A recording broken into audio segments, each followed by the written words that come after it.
And I'm not sure if this is the right time to say this, but I'm such a Radiohead fan as well, and I just Oh, think really? it's so cool that you've been doing those arrangements. I haven't had the chance to say it yet, but Oh yeah. my gosh, Ashley, I so appreciate that. And it's so funny that you mentioned it because I'm just now in the midst of all this Bach. I'm now I've got a concert here in LA, and all Radiohead set, and Yeah. so Oh, that's why I recorded Glass Eyes because I've been I've been applying our reverse modular practice to it, but it doesn't really work. You know, because it's just not it's not counterpoint. I think everything that's hard about the piece is hard about the first 8 bars most times. Paranoid Android I think was helped, and I will probably continue that discipline with Paranoid Android, and maybe other things that get very exciting towards the end where I really should have some more concentrated and modular discipline to the right. end part of the piece. So with that in mind, No Surprises is something that I haven't played in quite a few years. But I think there are so many things that repeat in that I won't do modular practice. I'll do modular practice, but not in reverse. I'll do slower, and slowest. And then things like All I Need are definitely are a huge, cathedral englouti sort of crescendo from from nothing to everything, and so that will definitely work with the modular practice. Paranoid Android will be very much helped by it. But yeah, I was practicing Black Star yesterday and Fake Plastic Trees. The most important thing, though, the funniest thing, and you'll appreciate this, Ashley, is that the Radiohead playing affected my Bach playing or my Bach thinking. Because when I made my first Radiohead record, I was listening to tracks, choosing the right tracks for each song. There were some tracks that I was very concentrated. I remember Dahong Situ was my producer, and I remember he was giving me notes, and there were tracks that I was too concerned about the beat. And I mean, it's a rock band. We want to luxuriate in the beat, but the fact of the matter is, we know where the beat is. It's not we're going to mess with it. It's we're not disguising it. But the best takes were those where I could feel myself concentrating on the melodic line, and Okay. that the texture was there to serve the singingness, the lyricism of that line. The percussiveness or the insistence on the beat was ephemeral in the best of takes.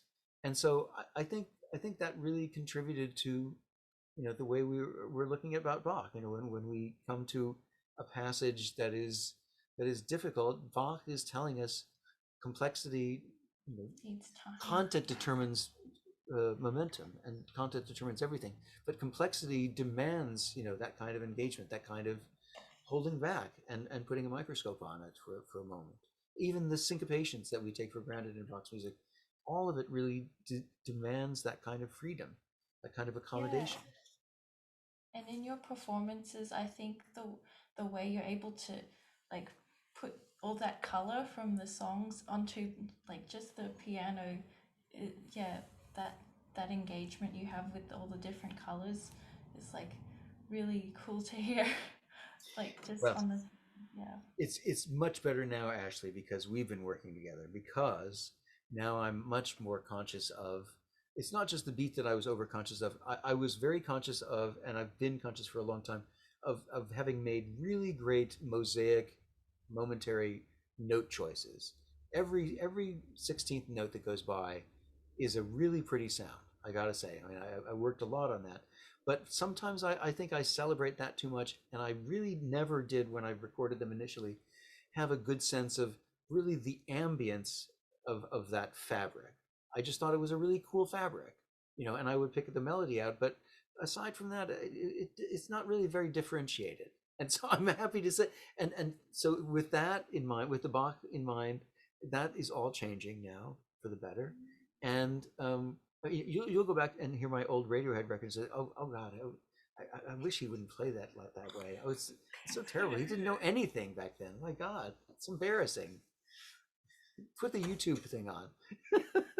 but but the but yes, the other thing that is the agogic engagement, because I things that are very exciting.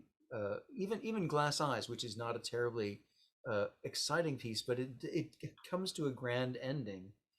Do you like Mm. that one? Did you hear that one Like, recently? that's one of my favorites. Like when I first went on your YouTube channel, like 2 or 3 months ago, I saw that and I was like, sorry.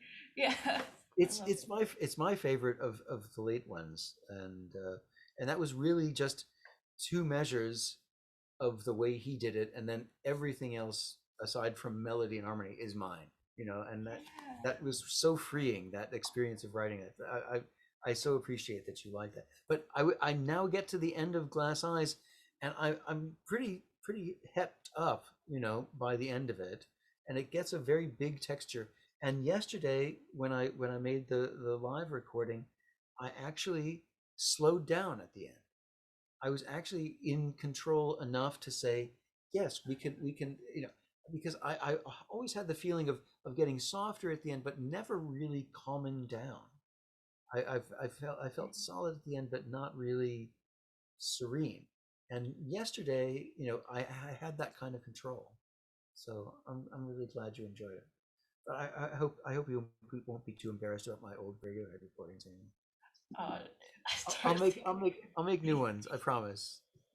Yay! I'm so thrilled that you like them. I'm so thrilled that you like them. Oh, yeah, my favorite. They're my Okay, great. favorite.